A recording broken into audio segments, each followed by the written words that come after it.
Hey everybody, I am Sig Freed Trent, game designer, co-creator of Everyday Heroes, and the not especially mysterious leader of Sig Trent Games. And in this video, I'm going to update you on what is happening with Sig Trent Games, give you some game design advice, and talk a little bit about my life. So, this is week 7 at Sig Trent Games. What have we been up to? Well, this week I spent the majority of my free time working on Debatable Actions for Lewis Porter Jr. games. This is a system that they put together for D20 Modern back in the day, and he asked if I would update it for Everyday Heroes and give it my usual spin and massage, and so I've done that. And this was a project I wasn't too sure about at first. He sent it over, and I'm like, Debatable Actions, so it's about debating. Now, I debated in high school and college, so I'm really into debate, but I'm like, it was an action role-playing game, guns, shoot 'em up, fist fights, that kind of stuff. Like, does a debate like really fit into that genre? But then I read his manuscript from the original one for D20 Modern, and I was like, oh yeah, okay. Now this is pretty fun. I get it. It's kind of like turning debate and a social encounter into a sort of a combat system. And I actually thought there were some pretty cool ideas in it. And I like that general idea because there are players, like my lovely wife, for instance, who get a little bored with just sort of characters standing around talking and just doing the sort of role play stuff and giving long speeches or getting into involved arguments, especially when two players are arguing with each other about what you should do. Her eyes roll back and she starts to gravitate towards her phone, you know. But she likes combat a lot and she likes role playing. She does role play, just likes it kind of short and sweet. So this system had a way to involve players who don't just want to talk into a game-like mechanic that still leads to moments of role-playing, but also creates a little bit of strategy and tactics and a game-like element to these kinds of encounters. So you can have the big courtroom scene, you can have that moment where you're standing, like in Ghostbusters, where you're talking to the mayor, trying to convince them that the city's in real danger, and that they shouldn't throw you in jail, or a situation where you're trying to rally a crowd to like storm the bad guy's headquarters or something. All kinds of different situations. You're trying to save people's lives because the bad guy's going to show up at any minute, where you've got to debate and you got to make some points and you got to persuade some people, but you don't want to just make one persuasion roll. You need it to be, or want it to be, a dramatic moment where people have some back and forth and they try to make their case. So that's what Debatable Actions is all about. And I approached it in a way to try and give it a certain amount of strategy, but also to make it a pretty quick and fun process that uses a lot of combat mechanics, but doesn't feel exactly like combat. It feels like its own thing. So I'm pretty excited about it, and we did some play testing, including with my wife, and my wife really liked it, which is perfect, because she's the kind of person I was aiming for. It made a scene where we were arguing about whether or not to open a mutant animal museum in the middle of the city for children. Whether that was a good idea or not. Obviously not a pretty good idea. But so she was arguing with the evil CEO, and there's some other characters. And it played out beautifully. It was great. It was good fun. We all had a good time with it. And, did it with some other people. Everyone seems to like it. So I'm pretty excited about it. It's going to be coming out, I don't know, in a week or so. I'm not sure. LPJ teased it the other day. I'm done with the manuscript, but he's got to do the layout and everything. It also has little cutout cards, because the way the system works, you need to pick some arguments ahead of time, and there's a sort of a pool of different arguments, and there's a certain amount of strategy in choosing which one each player is going to have.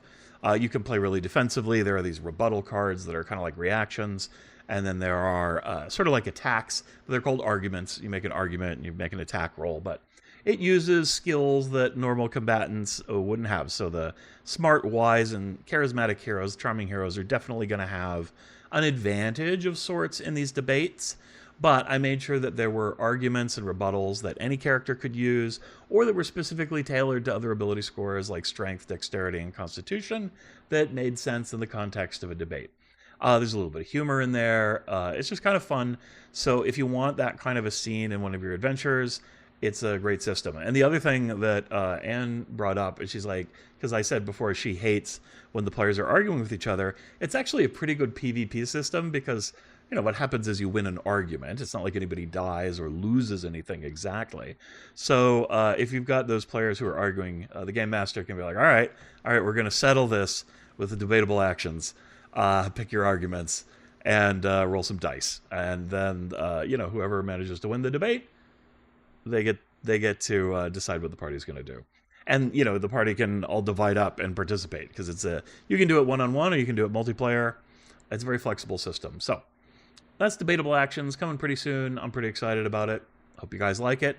Like the other work I do with Lou Porter Jr., if you buy it, you're supporting me and supporting his company as well. So 2 for 1. Cool stuff. Next up, let's talk a little bit about hero sheets. Got a couple of sales this week, but not very much. Definitely slowed down. So almost all the sales were when we first announced it, which is fine. It's a, kind of a limited audience product. So I need to do some advertising. I was going to do that this week, but I didn't get around to it. I was pretty busy with Debatable Actions. I really just wanted to finish something and then get back to the other thing. So we'll probably do that next week. Going to put out a Facebook ad, I think, to start with. And we'll see what happens, how many responses come back. In a way, it's kind of good that it's quiet right now because that will give me the perfect background noise to test what impact the advertisement actually has. So we're going to do that. What else? We found a bug in the hero sheets. One of our great users was using it, discovered that on page 4, if you fill in the companion's melee attack, it interferes and overwrites the player's melee attack. So we got that fixed. Packages went up to DriveThruRPG, so if you get it there, you should get notified and you can download the new one. We also put it on our store. Our store's mechanism from WooCommerce didn't work really well updating the file, so the links you have in your email probably wouldn't work. So we sent out a new email. I made it available on Google Drive for those users so they can download the new updated version. We'll figure out the WooCommerce thing and get it sorted out, but I wanted everybody who'd bought it to have the updated version in the meantime. Sorry about the bug. These things kind of slipped through. We actually caught a bunch of those on the 2-page form when we were working on it, but missed them on the 4-page form when we added them together, which was kind of the last thing we did, was to put together all the sheets to make the compiled versions. So, but that's fixed now. If you find any other bugs, please let us know. We'll get it fixed as soon as possible, usually within a day or so. Not too difficult to do that. And then it takes actually a little bit more time just to push it out and make sure everybody gets it. I've gotten some requests, so thank you very much for the requests. We'll work on those. Eventually, as time goes on, we'll put out the sheets and update the sheets and add more pages and do other things with them. So it's kind of a living product, and I want it to be kind of maximum value for everybody. So we will stay on that. Not a lot happening with Everything Awesome Wrestling this week because I was focused on Debatable Actions, but I have been thinking a lot about the in-ring combat goals. So out-of-ring combat and Everything Awesome Wrestling is going to pretty much be default everyday heroes combat, except the wrestlers will have these cool wrestling move actions that they can do that do special things. There'll be special unarmed attacks with additional effects attached to them, most likely. However, in-ring, it's going to be a little bit different because not only you're trying to kind of beat up your opponent and win the wrestling match, but what's really important in wrestling is crowd interaction and playing the part of a heel or a face, which are the good guys and the bad guys, although I reverse those. Faces are good guys, heels are bad guys. So it's really important if you're a bad guy that you kind of do bad guy moves and you get something called heat. And then if you're a good guy, you're trying to get a pop from the crowd for doing good guy stuff, the heroic comeback. And in a way, it can be kind of cooperative because you have the good guy versus the bad guy, and by the bad guy beating up on the good guy, he gets heat, but it also charges up the pop ability. So there's a little bit of cooperation going on, which is mixed into that theme of professional wrestling, because we all know it is a cooperative sport, really. But it's still a combat, it's still a contest. So in our game, of course, the outcome is not determined. You are trying to win the match, but you're trying to win the match in a way that is going to boost your character's popularity, and it matters whether you're a good guy or a bad guy, how you do that. So that's the mechanisms that I'm trying to work with and make happen. So the different moves you're going to do have got different characteristics that either enhance your heroism or your dastardliness, right? And then if you get your pop ratings or your heat ratings up high during a match, that's going to maybe permanently increase the reputation of your character, but also to let you use more devastating moves and build up to more powerful actions. So I haven't got it all worked out yet, but these are the goals of the system. I think it'll be a lot of fun. So I'm getting stoked about that and just kind of ruminating on exactly how to make all these things work. I wrote down a bunch of initial numbers. My gut feeling is those initial ideas are not going to work out. Like the goals, I think, are pretty set at this point, but how I'm going to achieve them, I'm yet to figure it out. One interesting thing in game design, I'll say, is that numbers are really important, but you don't want a game to feel like it's all numbers.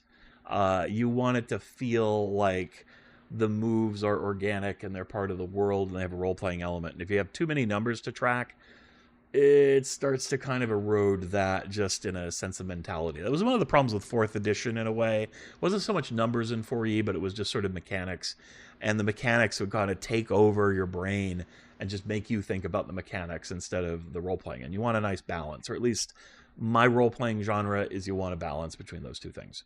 Because I like both sides of RPGs. I like the tactical side, and I like the RPG side, and the stuff I design tends to be that balance if I have my druthers. Now, if I was making a game and like this is a game for hardcore mechanics people, or I was like, this is a game for hardcore roleplay people that don't want a lot of mechanics, well, I could definitely and would definitely do that. But if I have my own druthers, I tend to go on the balanced approach anyway. Shotgun Fantasy, I'm actually getting pretty excited about, and it might overtake Everyday Awesome Wrestling for the project I work on first. I'm doing the outline for it, and it's a little too ambitious, so like I'm going to over outline, and then I need to trim back a little bit. But I am bursting with ideas, all the kinds of cool things I can do with this, and the fun types of role play that I can introduce, and cool mechanics. So I got more ideas than I'm going to be able to fit into a supplement. But that's not a bad thing, because what might happen is I will outlook Shotgun Fantasy and then go, okay, well, this is the core of it, and these are expansions I can do. In the meantime, actually, I also couldn't help it, but I was thinking about, man, I like this debatable actions mechanic a lot. We need to have an adventure where people can practice it that has these kinds of scenes, because very few written modern adventures, or any adventures, even D&D adventures, have a big like courtroom scene or a big argument scene or a big debate, because it's not really a thing that's written in the mechanics. It's not like an element. There might be a scene kind of like that, but usually you just do a couple ability checks and it's over. I mean, I have seen them before, but it's not common. And usually they're written with their own special mechanics inside of the adventure as to how it's supposed to play out. So we'll see. So that's something I might do too, but that's down the road. 3 projects, that's plenty of projects for me. Down to 2 now again, which is good. And I think we'll try to keep it at 2 for a little bit. Although LPJ says he's got another task for me. We'll see. We'll see. But I want to make some good progress on Shotgun Fantasy and or Everything Awesome Wrestling. So we'll go with that. No word on art yet, but because I might switch which one comes first, I'm going to be thinking about it over the next week, and we'll see. All right, so that's all the stuff going on with Sig Trent Games. By the way, if you ever have any questions about the company or my strategy or anything else, you are free. Feel free to ask them, and I'll address them on the next week's roundup. So, you know, I would love that, in fact. But if you don't have any questions, that's fine too. I'll just go about my usual formula. All right, game design tip of the week. Designer's voice is what I want to talk about. So this is something that I guess is part of my own semi-unique style. I never want to say anything I do is totally unique, because I don't read everything in the RPG world. Nobody could. But one of the things I did with the Netbook of Feats and with the Advanced Feats series was to add my own commentary in the games, kind of saying, hey, here's why I wrote this rule, or here's why I created this feat, or here's the inspiration behind this, or here's how I think you should use this, or here's how you shouldn't use it. And speak kind of as the game designer and the creator to the audience to tell them not just what it is, but some of my thoughts about it. That's not the only way you can do designer's voice. That's kind of an extreme version of it. A more subtle version, and you'll find it even in Dungeons & Dragons and a lot of other books, is just some baseline general advice to the player. So like in Everyday Heroes, one of the places you'll see that is in the character format that I developed, where the first paragraph in the character description for class descriptions, I should specify, is a flavorful description of what the class is about. You're a cool spy, and you sneak around and grab secret plans, and nobody can stop you, right? And then the second paragraph that I write is more this designer's voice, and it's like, hey, this character is, a skill-heavy character. They're really great at getting out of trouble and escaping certain situations. So I talk a little bit about the mechanics of playing the character. And that's not something you see in a lot of games. They just sort of let you discover what the mechanics are about. But I think it's actually a really good idea to prep players, especially if your game is going to be played by people who are new to role-playing or new to your game system, and give them idea of what they're going to get into and how to play the character. Not every jot and tittle. You're not trying to sort of tell them every tactic you can do or every cool thing that your game contains. You want people to discover that for themselves because that's part of the fun. But you do want to get them out on the right path. And so like in Debatable Actions, when I start to describe what we call the verbal combat mechanic, I say, hey, here are like 3, 4, I forget how many, goals of this system. It's what we're trying to do with it. And, you know, one, the game master and the players can judge whether I succeeded at my goals or not, according to their own feelings about it. But it also helps guide the game master because they have an understanding of what I'm thinking.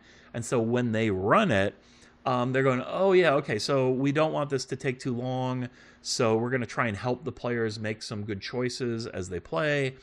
You know, we want this system to encourage role-playing, so if somebody's just like, I just do this, and they roll the dice, and you can say, well, what kind of argument are you making, or what are you trying to persuade them of? And you can encourage that little bit of role-playing and more investment in the scene, right?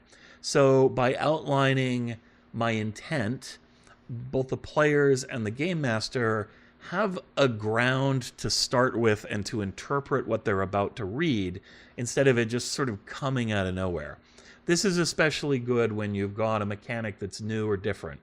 So one of the things I regret a little bit in Everyday Heroes is not explaining why we did the armor mechanic the way we did. It confused a lot of people, and people didn't understand it, not because it's a super complex system, but because they didn't have that grounding and preparation from the designer saying, hey, here's, you know, this is very different from D&D, and here's why. Because once I explain it to people, there's like, a light goes on, they go, oh yeah, well, that makes pretty good sense. Now, occasionally they still don't like it, and that's totally fine. But most of them will go, I get it now. Yeah, it's not really that hard once I've thought about it that way, but I never thought about it that way. So this is another area where designer's voice is really useful. So what else can I got to look at my notes here to see what else I said about it. I'm just talking off the top of my head. By the way, I record all these videos in just kind of like one take, if I can help it. Unless there's some kind of technical error, and then I just do the whole thing again. It engages the reader. Okay, so that's another good point. People like person-to-person contact when you're teaching. To have a little bit of your personality come through is definitely good. To have a little bit of a personal feel is going to make people want to read the rules more and feel more connected to it. So I think it's good in that regard. It helps save people from unfun experiences. Like, so if their first instinct is to approach the design that you have in a totally kind of backwards way, it's hard to explain how that happens, but I've seen this happen. Somebody runs the game and you go, oh, that's not at all what that's intended to be like. So it helps prevent that situation. Now, this is not to say, I mean, once the game is at your table, it's your game, you do it any way you like. If it works better for your players in a different way than I imagined, that is awesome. But you want them to have the chance to understand what you're doing and then to have a thoughtful reason for going in a different direction rather than just assuming you meant this other thing, but boy, that sucks, right? Then you have a bad reputation and that's not what you meant at all. And in role-playing is a lot different than a board game. Board games have exact, this is the way you do it. Role-playing game, it's very open, right? So this kind of touchy-feely stuff actually makes a big difference. Helps the GM run good sessions. I think it's pretty clear. Aids other designers. That's another good point that I wrote a little while ago and just remembered. I believe, you know, standing on the shoulders of giants and game designers should help each other. It's why I love open gaming licenses. The explaining yourself as a designer helps other designers read your work and go, oh yeah, very interesting. I see why these goals are here, and I understand how this system was put together. It just makes us all smarter, right? And have more ideas in our heads. So that's great. But there are some issues. Here's some things you don't want to do. You don't want to overdo it. People do not buy your game just to hear your thoughts, right? They want a game. So limit it to the stuff that helps them understand the game. If you have a long thing at the beginning of your adventure going, yeah, I went on this trip and I saw this thing and it really inspired me. And, you know, in my life, I really blah, blah, blah, blah, blah. And you go on for like 2 pages about yourself. Don't do that. If you do it, clearly mark, this is my meandering thoughts at the beginning of the thing, right? So that people who don't care can just skip it. But if you do that in the middle of a text or in the middle of an adventure and you're explaining something that you think is cool, like, don't do that. Maybe put it in a sidebar or something if you really feel like it's got to be in there. Maybe if you're super entertaining, you can get away with it. My Advanced Feat series has a little bit of that in there, but they're in sidebars so that you can just skip past them if you don't want to. But just be careful with this, all right? And don't go crazy. Don't break immersion. So one thing you can do is, you got this cool world setting, especially when you're world building, and then suddenly you jump in and go, yeah, it's a little like the 19th century, esoteric political group in Russia and blah, blah, blah, blah, blah. And now you're not talking about your setting anymore, and people are totally breaking the immersion. So the fluff parts of a game, not a good place to be doing this. That will be self-explanatory to the user if you do a good job writing it. This is really about mechanics and an overall game introduction where you want to use this kind of voice. Finally, this is difficult for multi-person projects. Now, I'm lucky enough, a lot of the projects I work on, it's just me and Goober, or it was just me, or me and a couple other people contributing smaller portions, but I'm doing the overall work. Very easy to have a designer's voice there. If you try to have designer's voice and you've got 6 designers and they're all designer voicing, that's not so good. So it kind of would have to be the editor-in-chief or the lead writer at that point doing that. But then again, maybe they can't speak so much for the other designers. Hopefully all the designers are talking to each other. It just works a lot better if you're doing that. But in some situations, each person writes a part and they all send it in, and then it doesn't gel work. It doesn't gel very well if everybody is contributing their own different voice. You really want the sound of the voice of each writer to merge so it feels like a cohesive whole. So that's a bigger challenge for a really big project, and maybe a place where designer's voice doesn't work so well. But I still think the lead editor or the lead designer can kind of amalgamate a little bit from everybody and decide where in the book a certain amount of this makes sense, and try to write in a neutral style of a designer's voice, we ... instead of I ... etc. Okay, well, that's all I got for designer's voice. If you got thoughts about it, you can leave a comment. I'd be interested to hear whether you've done that, or if you have experience or you like that kind of thing or don't like that kind of thing in a book. All right, moving on. Playing games, my life this week. I played a new game called Shadow Veil: Legend of the Five Rings. Now, if you don't know Legend of the Five Rings, it's a sort of Japanese, Chinese, Eastern fantasy setting. It started, I think, as a card game, became a role-playing game, became a different card game. It's a whole multimedia thing. I love Legend of the Five Rings, one of my favorite settings. Just always enjoyed it. It's got all these different clans. It's got a lot of cool characters. There's some awesome stories written for it over the years in fiction and stuff.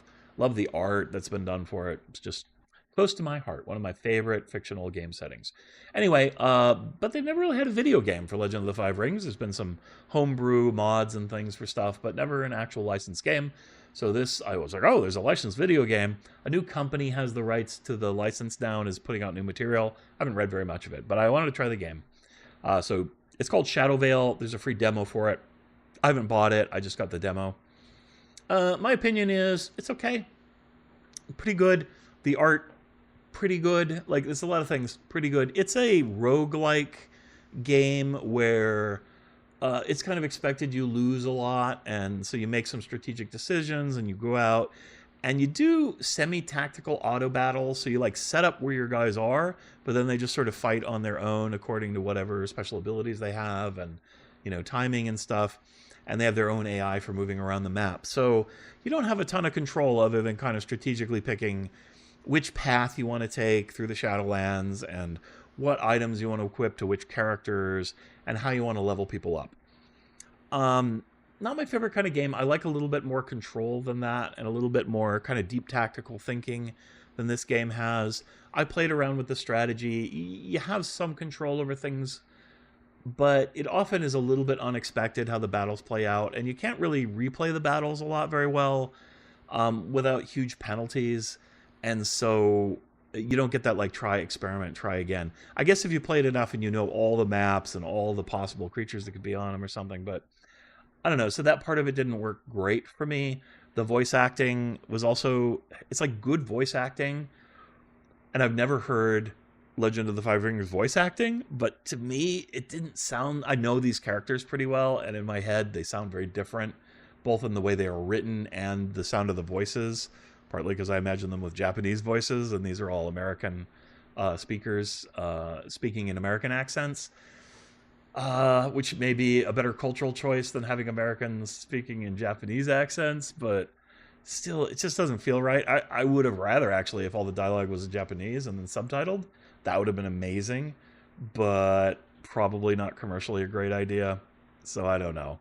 I didn't love it. I didn't hate it either. It's mildly amusing and interesting, and I love to see a Legend of the Five Rings game. So I'd say if you like Legend of the Five Rings, check it out. Give it a try. It's free, so it's not going to hurt. And I haven't gotten to the paywall part yet, and I played for about 3 or 4 hours. So it's got some gameplay there. I mean, even if you don't go, and I'm not sure I would want to play it for like 20, 30 hours. Just didn't compel me. Partly because that's not my genre. I'm just not really big on auto battlers, and I'm not really big on that kind of roguelike type thing where you get random stories. I like stories. I like crunchy tactics. I like characterization. Those are kind of my three pillars. So I love role-playing games. Anyway. Pal World, still trying to be the best flying mounts. Many, many babies have been hatched. None of them quite have the 4 traits that I want. Still working on it. DDO, I've been playing a paladin tank character I have. Trying to get him up to level 29. At level 29 in Dungeons & Dragons Online, you get access to a lot of really epic gear. And it's like a big power boost for characters. Especially for tank characters, which are the hardest things to play in DDO. Because they're really meant for a group, and I play solo, so a tank character just means you can't kill anything very fast, which is terrible. But I managed to get a design that is very tanky, but also pretty good damage, enough that it's not a chore to play. Now, a really good DDO tank built for team play can barely do any damage, and they kind of suck. In terms of that, but they are amazingly durable, and they are relied on to basically take all the hits for the party. DDO is a game that can play the classic tank, DPS, healer kind of triad, but it doesn't have to. You can play it totally like my character does, a little bit of everything, which is what I like. So I play it that way. But if you're going to play team at the very highest difficulty level, there is some advantage to being super specialized, and super specialized tanks are cool. But the hardest characters to build, the hardest characters to play, the hardest characters to level. So there's a lot of prestige in having one. That's not what I'm going for. I just like to try different builds. And paladins are pretty cool. So, yeah. Anyway, playing that character. Not quite at 29, but I'm pretty close. Maybe I'll get there tonight after I'm done recording this. We'll see. Life in general. Well, I'm settling into the new job and the cadence of work. So I work 2 days, 4 hours, 2 days, 8 hours. Just got finished with my weekend shift. I basically work at the end of the week. And, on the first week, I would come home and I was utterly wiped out. My back was sore, everything hurt. It was painful and difficult. Second week, I was not hurt, but I was very tired and without much energy. This week, maybe you can tell, I got pretty good energy, even after a long 8-hour shift and 8 hours the day before. So getting better, getting inured to that. So that's probably a good sign for my health. This job, probably good for me in that regard. Pretty slow today at work, but it was all right. I found a mascot head and I put it on as like a giant black cat, and I was wearing all black today, so it was pretty funny. I did look like a store mascot and sent pictures to my wife, so I got to get a little silly at work. I like being silly when I can, so we had a good time. But the weather was horrible, so we had hardly anybody come into the store. All right, what else? Taking advantage of being poor. So starting your own company is not the greatest financial thing in the world, but that's the way life is. The new job, it's not a huge paying job, which is fine. But taking advantage of applying for a little government health care, which when I'm in this situation, it's a nice bonus to have. Once I get established, then I won't get to have that anymore. I have to pay for my own healthcare stuff, but it's nice to have that when you need it when times are tough. So getting all that kind of paperwork done, that sort of thing.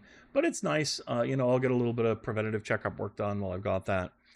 What else? White Day was really good. I was talking a little bit about that last week. We had a great time. I cooked some really good food. we saw the movie Mickey 17, which was pretty good. I wrote a little mini review. I write these like 3-sentence reviews on Facebook for movies that I see. It's kind of an exercise in writing brevity for me. Can I summarize what the movie's about, how I feel about it, and its strong and weak points in 3 or 4 sentences? So this one, I can't do that as much when I'm talking verbally, but I'll say it was fun. I liked it a lot. It's a little uneven. It's a little bit long. It's a little bit more of an art movie. It's just trying to make some points than it is a hard science fiction movie or an action movie. It has some action. It has some science fiction, but it is not trying to be realistic. The acting is kind of broad, meaning the characters are kind of silly and ridiculous and not realistic. But they're archetypes. They serve a point. They represent a role. And you do really hate the bad guys and you want them to get their comeuppance. Do you really root for the good guy? I don't know. He's a bit of a loser and a schlub, but kind of. One of his girlfriends is really cool. I liked her a lot. But mostly the aliens kind of steal the show. They're on this. The basic story is the guy signs up to join a expedition to colonize a new planet because Earth kind of sucks. It's dystopian. But he's really desperate, so he signs up to be an expendable. And the way that works is they have some experimental human cloning technology, so they clone him and send him on deathly missions or intentionally infect him with viruses that will probably kill him, and they do. And then they just print out a new clone. But they download his memories so that he remembers who he was. And he remembers dying, poor guy. So that's the premise. But they're on the new planet. They find some aliens, and the aliens are great. They're visually really cool looking, and their story and their personality is really cool. So love that part. Is my favorite part. Love those aliens. So a pretty fun movie. Not a movie you're going to be like, oh my God, it's the best movie ever. No, it's not that. It's like 3 stars, maybe 3.5. 4 stars if you really like that kind of thing. But I liked it. I had a good night. It was a good date night. We both laughed. We had fun with the movie. It surprised us a few times, which is always good. So I do kind of recommend it, but not like, oh, you have to see it. Anyway, that's Mickey 17. And that's going to be it. That is my week for Sig Trent Games and for me. I hope you guys had a great week. If not, I hope next week is awesome for you. Good gaming, and we will see you all on the flip side.